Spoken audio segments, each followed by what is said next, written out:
আচ্ছা, আজকে হচ্ছে দেওয়ানি কার্যবিধি 1908-এর সেকেন্ড ক্লাস, ঠিক আছে? তো আমরা আজকে খুচরা খাচরা কিছু বিষয় নিয়ে আলোচনা করব। হ্যাঁ, দেখেন, দেওয়ানি কার্যবিধি 1908, যেটাকে আমরা ইংরেজিতে কি বলি, দি কোড অফ সিভিল প্রসিডিউর 1908, তাই না? হলো দেওয়ানি বা সিভিল মোকদ্দমা। আমরা যেটা জানি যে হচ্ছে সিভিলে কি হয়, মামলা বলে না, সিভিলকে কি বলা হয়, মোকদ্দমা বলা হয়। দেওয়ানি বা সিভিল মোকদ্দমা বা ল সুট কি বলা হয়, মোকদ্দমাকে ল সুট পরিচালনার জন্য প্রণীত একটি আইন। ফৌজদারিতে বলা হয় কেস, আর সিভিলে বলা হয় সুট, ঠিক আছে? পরিচালনার জন্য প্রণীত একটি আইন। এটি দেওয়ানি আদালতের বিচার কার্যক্রম এবং মোকদ্দমার পদ্ধতি ও কার্যপ্রণালী কি করেন, নিয়ন্ত্রণ করে। এটি একটি পদ্ধতিগত আইন। কি ধরনের আইন বলেন? পদ্ধতিগত আইন, তাই না? এই যে প্রসিডিউর যেহেতু আছে, তার মানে প্রসিডিউরাল ল, তাই না? পদ্ধতিগত আইন। আচ্ছা, আইন। যেহেতু প্রসিডিউর দেওয়া আছে, তার মানে কি ধরনের আইন, প্রসিডিউরাল ল। আচ্ছা, ধারা ও আদেশ। এই আইনে 158টি ধারা আছে। কতটি ধারা আছে বলেন? 158টি ধারা 58। আছে, এবং আদেশ আছে 51টি। আদেশ কতটি আছে বলেন? 51টি আদেশ আছে। আমরা আলাদা আলাদা করবো না, আমরা একসাথে করবো। যেই আদেশের সাথে যে ধারা সাথে মিল আছে, আমরা মিলিয়ে মিলিয়ে একসাথে করবো। হ্যাঁ, দেওয়ানি কার্যবিধি 1908 বাংলাদেশের দেওয়ানি আদালতগুলোর জন্য প্রযোজ্য। ফৌজদারির জন্য প্রযোজ্য? প্রযোজ্য না। আচ্ছা, ভালো করে দেখবেন, আনমিউট রাখবেন। দেখেন, এখানে কিছু বিষয় দিয়েছে, তাই না? আমরা মাত্র কি পড়ে আসছি, সুট পড়ে আসছি, তাই না? মোকদ্দমা পড়ে আসছি। কি পড়ে আসছি? মোকদ্দমা কথাটা পড়ে আসছে। আচ্ছা, আমরা আপিল পড়েছি না? পড়েছি। অ্যাপ্লিকেশন শব্দটার সাথে পরিচিত না? পরিচিত, বিভিন্ন ধরনের দরখাস্ত, তাই না? আচ্ছা, ডিগ্রি ডিগ্রি এক্সিকিউশন দেখে আসছি না? মামলার মোকদ্দমার স্টেজে যে ডিগ্রি জারি বলে, তাই না? এখন দেখা গেল মোকদ্দমা একটা একটা মোকদ্দমার দুইটা পক্ষ থাকে। কয়টা পক্ষ থাকে বলেন? দুইটা পক্ষ। মোকদ্দমার যিনি মোকদ্দমা দায়ের করেন তাকে বলা হয় প্লেইনটিফ। কি বলা হয়? প্লেনটিফ। প্লেইনটিফ বা বাদী। আর অপর পক্ষে কে থাকে? ডিফেন্ডেন্ট। কে থাকে? ডিফেন্ডেন্ট বা বিবাদী। আসামি আবার বললেন না, তাহলে বাদী, বিবাদী, প্লেইনটিফ, ডিফেন্ডেন্ট। প্লেইনটিফ কি দেয় আদালতে? প্লেইন্ট জমা দেয়। কি জমা দেয় বলেন? প্লেইন্ট জমা দেয়। আচ্ছা, আর ডিফেন্ডেন্ট কি জমা দেয়? Written statement. কি জমা দেয় বলেন? Written statement. এই প্লেন্ট আর রিটেন স্টেটমেন্টকে একসাথে প্লিডিংস বলা হয়। কি বলা হয়? প্লিডিংস। প্লিডিংস, লাস্টে একটা এস আছে। কি বলা হয়? প্লিডিং। প্লিডিংস। আচ্ছা, আমি আবার বলতেছি, একটা মোকদ্দমায় প্লেইন্টিফ কি জমা দেয়? প্লেইন্ট। কি জমা দেয়? প্লেইন্ট। ডিফেন্ডেন্ট কি জমা দেয়? Written statement. এই দুইটাকে একসাথে বলা হয় প্লিডিংস। কি বলা হয়? প্লিডিংস, এস আছে লাস্টে। আর যদি শুধু প্লেইন্ট হয়, শুধু রিটেন স্টেটমেন্ট হয়, তখন হবে প্লিডিং। তখন কি হবে? প্লিডিং। প্লিডিং। তখন লাস্টে এস থাকবে না। তখন লাস্টে কি থাকবে না? এস থাকবে না। আচ্ছা, কার সাউন্ড হচ্ছে বেশি? তাহলে ভাই এগুলা কি লিখতে হবে? না, লিখতে হবে না। একসাথে যদি হয় প্লেইন্ট আর রিটেন স্টেটমেন্ট, তাহলে একসাথে যদি দুইটা থাকে তখন হয়ে যাবে প্লিডিংস, লাস্ট একটা এস আছে। আর যদি আলাদা শুধু প্লেইন্ট হয় তাহলে হবে প্লিডিং, শুধু রিটেন স্টেটমেন্ট হয় তখন সেটাকে কি বলবো? প্লিডিং। আচ্ছা, সুট গেল। আচ্ছা, আপিল। আপিলেরও দুইটা পক্ষ থাকে, তাই না? আপিলের বাদী আর বিবাদীকে ডিফারেন্ট ভাবে বলা হয়। বলা হয় অ্যাপিলেন্ট, রেসপন্ডেন্ট। কি বলা হয় বলেন? Appellant, respondent. হ্যাঁ, রেসপন্ডেন্ট। অ্যাপিলেন্ট হচ্ছে আপিলকারী, রেসপন্ডেন্ট হচ্ছে জবাবকারী। হ্যাঁ, মানে যিনি জবাব দেয়, হ্যাঁ, ওটার এগেইনস্টে ই করে, অপর পক্ষ বা বিরোধী পক্ষ বলা হয় যেটাকে রেসপন্ডেন্ট। হ্যাঁ, অ্যাপিলেন্ট আর রেসপন্ডেন্ট। এছাড়া আপিল ছাড়া যে আরো বিভিন্ন ধরনের দরখাস্ত আছে, অ্যাপ্লিকেশন আছে, সেগুলোরও দুইটা পার্টি থাকে। একটা হচ্ছে অ্যাপ্লিকান্ট, একটা হচ্ছে অপোজিট পার্টি। কি বলছে বলেন? Applicant, opposite party, applicant. অর্থাৎ দরখাস্তকারী আর বিরোধী পক্ষ, তাই না? আচ্ছা, দেখেন, এই অ্যাপিল্যান্ট আর অ্যাপ্লিকান্ট মিলানো যাবে না। কেন মিলানো যাবে না? দেখেন, এই অ্যাপ্লিকেশনে দেখেন A double P L I C আছে না? দেখেন এখানেও A double P L I C আছে, মিলছে এই জায়গাটা? অ্যাপ্লিকেশন আর অ্যাপ্লিকান্ট মিলছে না? A double P L I C A, তাহলে অ্যাপ্লিকেশন হবে অ্যাপ্লিকান্ট, আর আপিলের ক্ষেত্রে দেখেন এই অ্যাপিলেন্টের মধ্যে আপিল কথাটা আছে, APPEL, তাই না? মনে রাখার সুবিধার্থে মিলানো যাবে না। তারপর আছে ডিক্রি এক্সিকিউশন, ডিক্রি জারির ক্ষেত্রেও দুইটা পক্ষ থাকে, একটা হচ্ছে ডিক্রি হোল্ডার অর্থাৎ যার পক্ষে আদালত কি দিয়েছে, আদেশ দিয়েছে, ডিক্রি দিয়েছে, তাই না? Decree holder. আর জাজমেন্ট ডেপ্টর অর্থাৎ যার বিরুদ্ধে দিয়েছে, যিনি এটা মানতে কি বাধ্য, যিনি এটা মানতে কি বাধ্য। ক্লিয়ার? পারা বাধ্য। যাবে? পারা যাবে? আচ্ছা, লাস্টেরটা আরেকবার বলা যাবে? জি। ডিক্রি এক্সিকিউশনের দুইটা পক্ষ, একটা হচ্ছে ডিক্রি হোল্ডার, একটা জাজমেন্ট ডেপ্টর। ডিক্রি হোল্ডার অর্থাৎ যার পক্ষে আদালত ডিক্রি দিয়েছে, ঠিক আছে? এখন ডিক্রি যার বিরুদ্ধে কার্যকর করা হবে তিনি হচ্ছেন জাজমেন্ট ডেপ্টর, অর্থাৎ যিনি যিনি এই ডিক্রিটা মানতে বাধ্য, ঠিক আছে? যার এগেইনস্টে আচ্ছা। দেওয়া হয়েছে। ওকে, আপনাদেরকে হোমওয়ার্ক দিছিলাম, বলছিলাম আদেশ 1 2 3 পড়তে। জানি না পড়ছেন কিনা। আমরা শুরু করি। আদেশ 1 হচ্ছে মোকদ্দমার পক্ষসমূহ। কি সমূহ বলেন? মোকদ্দমার মোকদ্দমার পক্ষ ছিল পক্ষ। আমরা পক্ষ দুইটা ছিল পক্ষ পড়ে আসছি। কি কি পক্ষ পড়ছি বলেন? প্লেইনটিফ, বাদী বিবাদী, বাদী বিবাদী, প্লেন্টিফ আর বিবাদী, ডিফেন্ডেন্ট। ডিফেন্ডেন্ট। Principal dependent. দেখেন আদেশ 1 এর সব পড়ার দরকার নেই, যেটা যেটা ইম্পর্টেন্ট আমরা ওইটা পড়বো, আর বাকিগুলো একটু রিভাইজ দেবো। হ্যাঁ, মুখস্থ করবো যেগুলো, এগুলো এখানে দেওয়া আছে। আদেশ 1 এর বিধি 8। আদেশ 1 এর বিধি কত? 8। 8, সবার পক্ষ হতে যে মামলা কতিপয় ব্যক্তি দ্বারা দায়ের করা হয় তখন তাকে প্রতিনিধিত্বমূলক মোকদ্দমা বা রিপ্রেজেন্টেটিভ সুট বলা হয়। অর্থাৎ দেখেন না, এলাকার মধ্যে 10 জনের ঝামেলা হয়েছে, তো 10 জনের হয়ে 10 জন মোকদ্দমা করে না, 10 জনের হয়ে কয়জন মোকদ্দমা করে? একজন যে মোকদ্দমা করে, তাই না? তাহলে এটা হচ্ছে প্রতিনিধিত্বমূলক মোকদ্দমা। কি মোকদ্দমা বলেন? প্রতিনিধিত্বমূলক প্রতিনিধি, মোকদ্দমা বা রিপ্রেজেন্টেটিভ সুট। আচ্ছা, প্রতিনিধিত্বমূলক মোকদ্দমা করতে হলে নিম্নের শর্তগুলো পূরণ করতে হবে। মোকদ্দমায় অবশ্যই একাধিক পক্ষ থাকবে, তাদের সকলের একই স্বার্থ থাকতে হবে, অবশ্যই আদালতের অনুমতি নিয়ে মামলা করতে হবে, স্বার্থ সংশ্লিষ্ট সকল পক্ষকে বাদীর খরচে কি দিতে হবে? নোটিশ দিতে হবে। ক্লিয়ার? আচ্ছা, চুপ করে থাকা সম্মতির লক্ষণ। আমরা পরে যাই। দেখেন আদেশ 1 এর বিধি 9। হ্যাঁ, জি আদেশ 1 এর বিধি 9 কি স্যার। বলেছে? শব্দটা মিস জয়েন্ডার। কি জয়েন্ডার বলেন? Mis mis mis, joinder. Joinder. আর আরেকটা হচ্ছে নন জয়েন্ডার। হ্যাঁ, অপসংযোগ, অসংযোগ। অপসংযোগ কথাটা হচ্ছে মিস্টেকলি অ্যাড। একটা মোকদ্দমায় যাকে অ্যাড করা দরকার ছিল না তাকে আমরা পক্ষ বানায় ফেলছি। তাকে কি বানায় ফেলছি? পক্ষ পক্ষ, বানায় ফেলছি। এটা হচ্ছে মিস্টেকলি হয়ে গেছে, তাই না? মিস্টেকলি অ্যাড হয়েছে, দরকার নাই কিন্তু কি করা হয়েছে? অ্যাড করা হয়েছে। আর নন জয়েন্ডার কি? অসংযোগ কি? যাকে দরকার আছে কিন্তু তাকে কি করা হয় নাই? মামলার পক্ষ করা হয় নাই, ঠিক করা, আছে? আচ্ছা, এই দুইটা বিষয় যদি হয় মামলা খারিজ হবে না। মোকদ্দমা কি হবে না, না বলেন? খারিজ হবে না। না, আচ্ছা, এবার দেখি যে মিস জয়েন্ডার বা অপসংযোগ যে বিষয়টা, সেটার ক্ষেত্রে কি হয়? যেহেতু মামলা খারিজ হবে না তাহলে কি হবে? কোর্ট নামটি কেটে দিবেন। কি করবেন? নামটি কেটে দিবেন। দিবেন, এটা বলা হয় স্ট্রাইক আউট। কি বলা হয়? Strike strike out. আউট। আচ্ছা, স্ট্রাইক, আর যদি নন জয়েন্ডার হয় তাহলে যদি কাউকে অ্যাড না করা হয় তাকে পার্টলি অ্যাড করে দেওয়া হবে। তাহলে এই যে এই দুইটা বিষয় কোথায় আছে বলেন? আদেশ 1 এর বিধি 10 এর 2। আদেশ 1 এর বিধি 10 এর 2, স্ট্রাইক আউট এবং পার্টলি অ্যাড দুইটাই কোথায় আছে? আদেশ 1 এর বিধি 10 এর। বিধি 2, 2। আচ্ছা, বিধি 2। মামলা কি খারিজ হবে? না, মামলা খারিজ হবে আচ্ছা, না। আদেশ 2 দেখেন বিধি 1, আদেশ 2 এর বিধি 1 হচ্ছে মোকদ্দমা গঠন। কি গঠন? মোকদ্দমা মোকদ্দমা, গঠন। আচ্ছা, ফ্রেম সুট। হ্যাঁ, অর্থাৎ মোকদ্দমা কি হয়?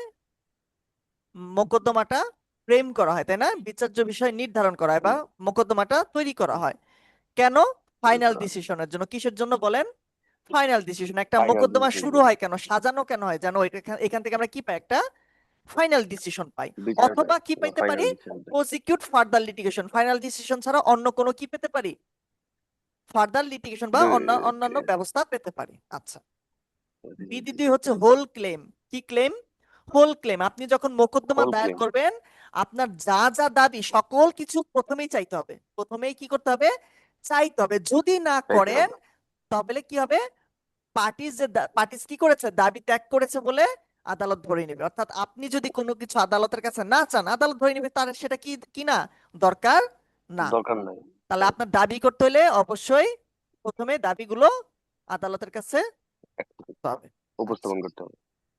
বিধি 3, মোকদ্দমার কারণ একত্রীকরণ। হ্যাঁ, মোকদ্দমার কারণ কি করা বলেন, একত্রীকরণ করা। একত্রিতকরণ। Joinder of cause of action, অর্থাৎ মোকদ্দমার সকল কারণ, অর্থাৎ কি কারণে আপনি মোকদ্দমা করতেছেন সবগুলা কি করবেন, একসাথে একত্র করবেন। ঠিক আছে, joinder of cause of action কোথায় থাকবে, আরজিতে থাকবে। কোথায় থাকবে বলেন, আরজিতে থাকবে। আরজিতে। আদেশ 3, ইম্পর্টেন্ট একটা ধারা, বিধি 4। কত ধারা বলেন, বিধি 4, 4। কি আদেশ আছে বলেন, উকিল নিয়োগ। উকিল নিয়োগ। কি নিয়োগ বলেন, উকিল নিয়োগ। উকিল নিয়োগ। আচ্ছা, বলেন তো উকিল নিয়োগের বিষয়, দেখি কে কতটুকু জানেন। Shahin, no idea. অন্য আরেকজন বলেন, যার আইডিয়া আছে সে বলেন, কারো না কারো তো আইডিয়া থাকার কথা। উকিল নিয়োগ হচ্ছে সাধারণত আপনার হচ্ছে একটা ওকালতনামার মাধ্যমে দেয়া হয়।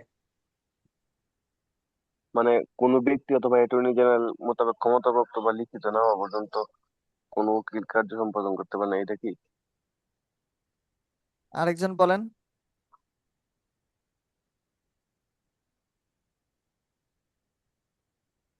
দেখেন, উকিল নিয়োগটা কে করে, ক্লায়েন্ট, তাই না? তাই একটা উকিল একটা মোকদ্দমায় কে নিয়োগ করে, ক্লায়েন্ট।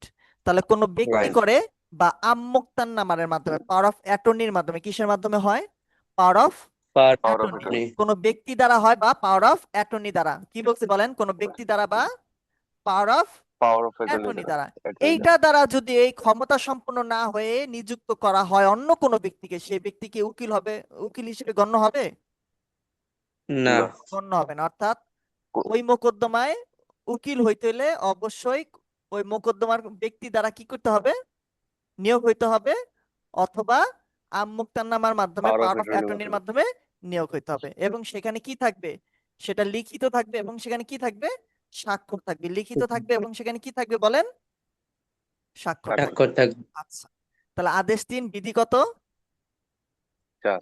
4।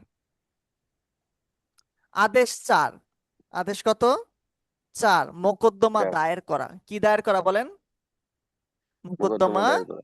দায়ের করা। আরজি কত ধারায়, দায়ের। কত আদেশে আছে বলেন, আরজি 4, 6, 7। 4, 6, 7। আমরা 4 দেখতেছি আদেশ, তাই না? দেখেন, আদেশ 4-এর বিধি 1 ও 2 এবং ধারা 26, আমরা ধারা 26-এ কি পড়ছি, আরজি পড়ছি, তাই না? আচ্ছা, দেখেন জি। এখানে ইম্পর্টেন্ট একটা কথা বলছে যে প্রিজাইডিং অফিসার। হ্যাঁ, আমরা জানি প্রিজাইডিং অফিসার বলতে কাকে বোঝায়, সংশ্লিষ্ট আদালতের জজ সাহেবকে বোঝায়। কাকে বোঝায় বলেন, সংশ্লিষ্ট সংশ্লিষ্ট আদালতের জজ আদালতের জজ সাহেবকে বোঝায়। এটা বিধি 1-এ বলা আছে। কোথায় বলা আছে বলেন, বিধি বিধি 1, বিধি 1। 1। এবং বিধি 1। 2-এ বলা হয়েছে প্রত্যেক মোকদ্দমার বিবরণ দেওয়ানি মোকদ্দমার রেজিস্টারে লিপিবদ্ধ করে রাখা হবে। তাহলে সকল দেওয়ানি মোকদ্দমার বিবরণগুলা কোন রেজিস্টারে লিপিবদ্ধ করে রাখা হয়, দেওয়ানি মোকদ্দমার রেজিস্টারে লিপিবদ্ধ হয়। কোন আদেশের কোন বিধি, আদেশ 4-এর বিধি 4 আদেশে বিধি 1। 2, আদেশ 4-এর বিধি সরি, 2, আদেশ 4-এর বিধি 2। বিধি 2। আচ্ছা, 2। 26 ওই একই কথা বলছে। আদেশ 4-এর বিধি 1-2 যা বলছে, ধারা 26-এও কি বলছে, সেম কথা বলছে। সেম আচ্ছা, কথা। ধারা 122, 100 কত বলেন, 22। 22। সুপ্রিম কোর্টের বিধি প্রণয়নের ক্ষমতা। কার প্রণয়নের ক্ষমতা, বিধি প্রণয়নের ক্ষমতা বলেন, সুপ্রিম কোর্টের বিধি সুপ্রিম প্রণয়নের কোর্টের ক্ষমতা। সুপ্রিম কোর্ট চাইলে কি ক্ষমতা তৈরি করতে পারে, বিধি তৈরি করতে পারে। বিধি হ্যাঁ, প্রণয়ন করে। তাহলে এটা কত ধারায় তাকে ইটা দেয়া হয়েছে, 122 ধারায়। সুপ্রিম কোর্টকে এই 22। ক্ষমতা দেয়া হয়েছে 122 ধারায়। প্রথম তফসিলের যে কোনো বিধি বাতিল, পরিবর্তন বা সংযোজন করতে পারবেন। অর্থাৎ এই দেওয়ানি কার্যবিধির যে তফসিল আছে, তফসিলের এই বিধিগুলা, হ্যাঁ, চাইলে কি করতে পারবেন, বাতিল করতে পারবেন, পরিবর্তন করতে পারবেন বা সংযোজন করতে পারবেন। কে পারবেন, সুপ্রিম কোর্ট। কত ধারায়, 122 ধারায়। এবার আসি 123 দ্বারা বিধি কমিটি গঠন। কি কমিটি গঠন বলেন? বিধি বিধি কমিটি কমিটি গঠন। আচ্ছা, তাহলে বিধি তৈরি এই করতে তো বিধি কমিটি লাগবে। দেখেন 6 জন ব্যক্তি নিয়ে রুল কমিটি গঠিত হবে, রুল বা বিধি, তাই না? 6 জন ব্যক্তি নিয়ে কি কমিটি গঠিত হবে? বিধি কমিটি বা রুল কমিটি গঠিত হবে। সুপ্রিম কোর্টের 3 জন বিচারপতি সেখানে থাকবেন, যাদের মধ্যে একজন জেলা জজ হিসেবে অন্তত 3 বছর দায়িত্ব পালন করেছেন। তাহলে 3 জন কি থাকবেন? সুপ্রিম কোর্টের বিচারপতি, যাদের মধ্যে একজনের কমপক্ষে কি থাকা লাগবে? জেলা জজ হিসেবে 3 বছরের দায়িত্ব পালনের অভিজ্ঞতা থাকা লাগবে। সুপ্রিম কোর্টের 2 জন অ্যাডভোকেট, সুপ্রিম কোর্টের 2 জন কি বলেন? অ্যাডভোকেট। তাহলে মোট কয়জন হইলো? 5 জন। আরেকজন থাকে, তাই না? হাইকোর্ট বিভাগের অধস্তন কোন দেওয়ানি আদালতের একজন বিচারক। আমরা জানি লোয়ার কোর্টে বলা হয় বিচারক, হাইকোর্টে বলা হয় বিচারপতি, তাই না? আচ্ছা, এই গেল 6 জন। এরা কাদের মাধ্যমে নিযুক্ত হবে? বলা হচ্ছে প্রধান বিচারপতি কর্তৃক নিযুক্ত। এরা কাদের মাধ্যমে নিযুক্ত হবে বলেন? রুল কমিটিতে প্রধান বিচারপতি কর্তৃক নিযুক্ত। নিয়োজিত। প্রধান বিচারপতি নিজেকে নিয়োগ দিলে তিনি সভাপতি হবেন অথবা অন্য কেউ। অর্থাৎ প্রধান বিচারপতি যদি বলেন যে আমি এই রুল কমিটিতে থাকবো, তাহলে এই কমিটির সভাপতি কি হবেন? প্রধান বিচারপতি। আর যদি প্রধান বিচারপতি নিজে না থেকে অন্য 6 জন থাকে, তার মানে তার বাকি 6 জন থেকে যে যে কোনো একজন কি হবেন? ওই কমিটির সভাপতি। সচিব থাকবেন প্রধান বিচারপতি কর্তৃক নিযুক্ত হবেন। হ্যাঁ, যিনি সচিব থাকবেন, অর্থাৎ এই যে অফিসিয়াল কাজকর্ম দেখবেন এই কমিটির, হ্যাঁ, তিনি কি হবেন? কার মাধ্যমে নিযুক্ত হবেন বলেন? প্রধান বিচারপতি কর্তৃক নিযুক্ত প্রধান হবেন। বিচারপতি কর্তৃক নিযুক্ত। ধারা 132 পর্দানশীল মহিলা, হ্যাঁ, তাকে কি বলা হয়েছে? হাজিরা হতে অব্যাহতি দেওয়া হয়েছে। কি থেকে অব্যাহতি দেওয়া হয়েছে বলেন? হাজিরা হতে অব্যাহতি। হ্যাঁ, ভিআইপি ব্যক্তি, যাকে আদালত প্রাঙ্গণে আনলে কি হইতে পারে? অনেক ভিড় লেগে যেতে পারে, তাই না? গ্যাঞ্জাম হতে পারে, জনসাধারণের অসুবিধা হইতে পারে, দুর্ভোগ হইতে পারে। সেক্ষেত্রে কি হয়? ভিআইপি দেরকে হাজিরা হতে অব্যাহতি দেয়। হাজিরা হতে কি দেয়া হয় বলেন? অব্যাহতি। যে তাদের না আসলেও চলবে, অব্যাহতি তাদের দেওয়া হয়ে হয়। তাদের অ্যাডভোকেটরা থাকলেই চলবে। ভিআইপি দের কথা গভর্নমেন্ট, ভিআইপি কারা? গভর্নমেন্ট গেজেটেড যারা, তাই না? বা যাদের নাম কোথায় আছে? হাইকোর্ট ডিভিশনের লিস্ট আছে। কোথায় আছে বলেন? হাইকোর্ট ডিভিশনের লিস্ট আছে। তাদেরকে হাজিরা হতে অব্যাহতি দেয় ধারা 132-এর ক। আর 132-এ বলছে পর্দানশীল মহিলাকে হাজিরা হতে অব্যাহতি। যেই মহিলা পর্দার আড়ালে থাকে, তাকে বারবার যদি আমি কোর্টে নেই, বিষয়টা কেমন দেখা যায় না? বিব্রতকর। সেজন্য বলা হয় যে পর্দানশীল মহিলাকে অনেক সময় আদালত কি দিতে পারে? হাজিরা হতে অব্যাহতি দিতে পারে। আচ্ছা, 135, হ্যাঁ, জাজ, ম্যাজিস্ট্রেট, গভর্নমেন্ট অফিসারকে কি করা যাবে না? অ্যারেস্ট করা যাবে না। কি করা যাবে না বলেন? অ্যারেস্ট করা যাবে না। তাদের দায়িত্ব পালনরত অবস্থায় কি করা যাবে না বলেন? অ্যারেস্ট করা যাবে না। আচ্ছা, 135-এর ক, এমপি, মিনিস্টার অফ পার্লামেন্ট, তারা যতদিন দায়িত্বে আছেন ততদিন তাদের কি করা যাবে না? অ্যারেস্ট করা যাবে না। কি বলতেছে? কখন?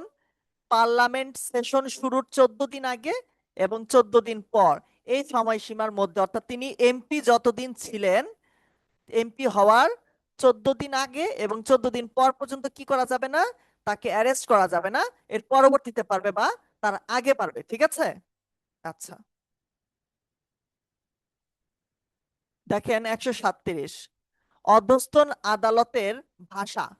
আদালতের ভাষা বা আবেদনের বর্ণমালা কি হবে তা সরকার ঘোষণা করতে পারবেন। তাহলে আদালতের ভাষা কি হবে? এটা কে নির্ধারণ করে বলেন? সরকার। কে আদালত। নির্ধারণ করে বলেন? সরকার। সরকার। আচ্ছা, সাক্ষ্য লিপিবদ্ধ করা ব্যতীত অন্য কিছু লিখিতভাবে সম্পাদন করার জন্য এই কোর্ট আদেশ করলে তা ইংরেজিতে লেখা যাবে, কিন্তু কোন পক্ষ বা তার উকিল ইংরেজি না বুঝলে তার অনুরোধ ক্রমে আদালতের ভাষায় উক্ত ইংরেজির অনুবাদ তাকে সরবরাহ করা হবে। এক্ষেত্রে অনুবাদের খরচ সম্পর্কে আদালত উপযুক্ত আদেশ দেবেন। অর্থাৎ আদালত যদি বলেন ইংরেজিতে হবে, তাহলে ইংরেজিতে হবে। এখন কোন পার্টি যদি ইংরেজিটা না বুঝে, তার মানে তাকে অনুবাদ করে সেটা দেওয়া হবে। এখন অনুবাদ করে দিতে তো একটা খরচ লাগে। এখন কি খরচ হবে সেটা আদালত নির্ধারণ করে দেবে। একটু করবেন, পড়লেই পারবেন। ধারা 139-এ যা আছে, আদেশ 1900 সেম কথা আছে। কি কথা আছে? অ্যাফিডেভিট সম্পর্কে। কি সম্পর্কে বলেন? অ্যাফিডেভিট সম্পর্কে। অ্যাফিডেভিট। অ্যাফিডেভিট কারা দিতে পারে? হলফনামা কারা করতে পারে? জাজ বা ম্যাজিস্ট্রেট দিতে পারে, সুপ্রিম কোর্ট যদি কোনো অফিসারকে অ্যাপয়েন্ট করে থাকে তারা পারবেন, এবং গভর্নমেন্ট যদি কোনো অ্যাপয়েন্টেড অফিসার থাকে তারাও কি দিতে পারবেন, অ্যাফিডেভিট বা হলফনামা দিতে পারবেন। ঠিক আছে, আমরা নোটারি পাবলিক বলি না? জি আচ্ছা, 144 ধারা জারি আবার পড়েন না, হ্যাঁ, যে ফৌজদারির 144 ধারা জারি, হ্যাঁ ওইটা আলাদা। আর দেওয়ানির 144 হচ্ছে প্রত্যর্পণের দরখাস্ত। কিসের দরখাস্ত বলেন? প্রত্যর্পণের প্রত্যর্পণের দরকার দরখাস্ত। দখল দরকার পুনরুদ্ধারের আদেশ ডিক্রির অন্তর্ভুক্ত বলে গণ্য হবে, তাই এই অন্য আদেশের বিরুদ্ধে আপিল করা যাবে। দেখেন, আদালত কোনো ভুল ডিক্রি দিছে, কি ডিক্রি দিছে বলেন? ভুল ভুল ডিক্রি দিচ্ছে দিছে। এতে কি হয়েছে? প্লেইন্টিফের রাইট ভায়োলেট হয়েছে, বাদীর রাইট কি হয়েছে? অধিকার ক্ষুণ্ণ হয়েছে। তখন ভায়োলেট বাদী কি করবে? ট্রায়াল কোর্টে আবেদন করবে, অর্থাৎ যে কোর্ট ডিক্রি দিছে ওই কোর্টে কি করবেন? দরখাস্ত করবেন, অ্যাপ্লিকেশন আচ্ছা করবেন। অ্যাপ্লিকেশন করার পর রাইট রেস্টিটিউশন অর্ডার, অর্থাৎ যে অধিকার ক্ষুণ্ণ হয়েছে বিচার বিশ্লেষণ করে তার ওই অধিকারটা আবার তাকে ফিরিয়ে দেওয়া হবে। তার অধিকারটা আবার কি করা হবে? তাকে রেস্টিটিউট করে দেওয়া হবে, প্রত্যর্পণ করে দেওয়া হবে, ফিরিয়ে দেওয়া হবে। এবং লাস্টে একটা কি দিবেন? আদালত আবার নতুন করে ডিক্রি দিবেন। প্রত্যর্পণ ক্লিয়ার? আচ্ছা, অর্থাৎ রাইটটাকে পুনরায় ফিরিয়ে দেয়া। কস্ট, কস্ট বলতে বুঝি পেমেন্ট অফ ইন্টারেস্ট, তাই না? অর্থাৎ খরচ হচ্ছে সুদের অর্থ প্রদান। খরচ কি? সুদের অর্থ প্রদান। আর ড্যামেজ হচ্ছে ক্ষতি। ড্যামেজ কি? ক্ষতি। ড্যামেজ হচ্ছে ক্ষতি। কম্পেনসেশন প্লাস ম্যাচনে প্রফিট, ক্ষতিপূরণ প্লাস অসৎ উপায়ে কি, লাভ। অর্থাৎ আপনি কারো লাভ। বাড়ি দখল করে সেখান থেকে ভাড়া খাচ্ছেন, অসৎ উপায়ে লাভ পাচ্ছেন না, এই কথাটা বলা হয়েছে। জি অক্ষম ব্যক্তি বলতে কি বুঝি? আমরা তো জানি মাইনর, ইনসেন, ইডিয়ট ব্যক্তি, তাই না? এবং ইনসেন তাদের ইডিয়ট পক্ষ হয়ে যদি কোনো গার্ডিয়ান থাকে তাকে বলা হয় নেক্সট ফ্রেন্ড, যিনি নেক্সট মোকদ্দমা দায়ের করতে পারেন। এই কথাটা ধারা 147 আছে, আদেশ 32 বলা আছে। আজকের লাস্ট টপিক, হ্যাঁ। দেখেন, ধারা 148 আমরা বলছি সময় বৃদ্ধি, তাই না? এবং ধারা 17-তে আছে, তাই তো? সময় বৃদ্ধি বা টাইমের বিষয়টা 149 ধারায় বলছে কোর্ট ফি টাইম, তাই না? বাড়াতে পারে। কোর্ট ফি নিয়ে কি করতে পারে? যে কোনো সময় টাইম বাড়াতে পারে। আচ্ছা, ধারা 151 ইম্পর্টেন্ট হচ্ছে ইনহেরেন্ট পাওয়ার। সকল কোর্টের ইনহেরেন্ট পাওয়ার হচ্ছে সহজাত ক্ষমতা হচ্ছে ধারা 151। সুওমোটো 152 ধারা হচ্ছে সুওমোটো ক্ষমতা, হ্যাঁ, যে অ্যামেন্ডমেন্ট অফ জাজমেন্ট, অর্থাৎ জাজমেন্ট কি করতে পারে? সংশোধন করতে পারে, বিয়োজন করতে পারে, হ্যাঁ। জাজমেন্ট বলেন, ডিক্রি বলেন, অর্ডার বলেন, এগুলো 152 ধারায় কি করা যায়? অ্যামেন্ডমেন্ট করা যায়। কি করা যায়? অ্যামেন্ডমেন্ট করা যায়। কখন? যদি সেখানে ক্লারিক্যাল ভুল থাকে, আর্থমেটিক্যাল মিস্টেক থাকে বা অ্যাক্সিডেন্টাল স্লিপ থাকে। ধারা 153 হচ্ছে জেনারেল পাওয়ার টু অ্যামেন্ড, সাধারণভাবে কোনো কিছু সংশোধনের ক্ষমতা দেওয়া আছে 153 ধারায়, যেখানে রিয়েল কোশ্চেন বা ইস্যু নিয়ে কোনো সমস্যা হবে তখন সেটা সংশোধন করার সাধারণ ক্ষমতা হচ্ছে ধারা 153। আর সুমোটো ক্ষমতা 152। আর ইনহেরেন্ট পাওয়ার হচ্ছে ধারা 151। তিনটা কিন্তু ডিফারেন্ট। তাহলে যদি বলে inherent power of civil code, তাহলে হচ্ছে 148, 149, 151, 152, 153।